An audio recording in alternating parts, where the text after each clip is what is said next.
কোটা বিরোধী আন্দোলন যে যুবক ছেলেগুলো করেছে ওরা মুজাহিদ, ওদের বিরোধিতা যারা করেছে ওরা সন্ত্রাস। নিরাপদ সড়ক চাই আন্দোলন যে ছেলেগুলো করেছে এক একটা মুজাহিদের বাচ্চা, ওদের বিরোধিতা যারা করেছে এক একটা কুখ্যাত সন্ত্রাস। ওই যুবকদেরকে কিয়ামতের ময়দানে আরশের নিচে ছায়া দিবে কে?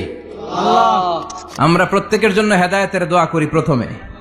আর যদি হেদায়েত নসিবে না থাকে, কারুন, সাদ্দাদ, নমরুদ আর ফেরাউনের যে দশা হয়েছে, বাংলার জমিনের ইসলাম বিরোধী এই বেহায়াদের ওই দশা আল্লাহ তুমি করে দাও।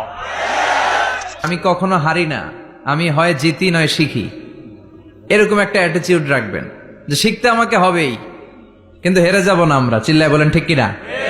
কষ্ট যখন পাবেন, অসুস্থ যখন হবেন, ওইখানেও আনন্দ করবেন, কারণ সামনে আরাম আসতেছে। সুবহানাল্লাহ পড়েন।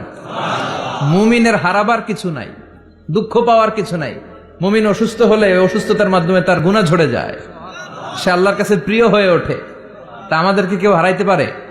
কথা বলেন, আমাদের কেউ ভয় দেখাইতে পারে?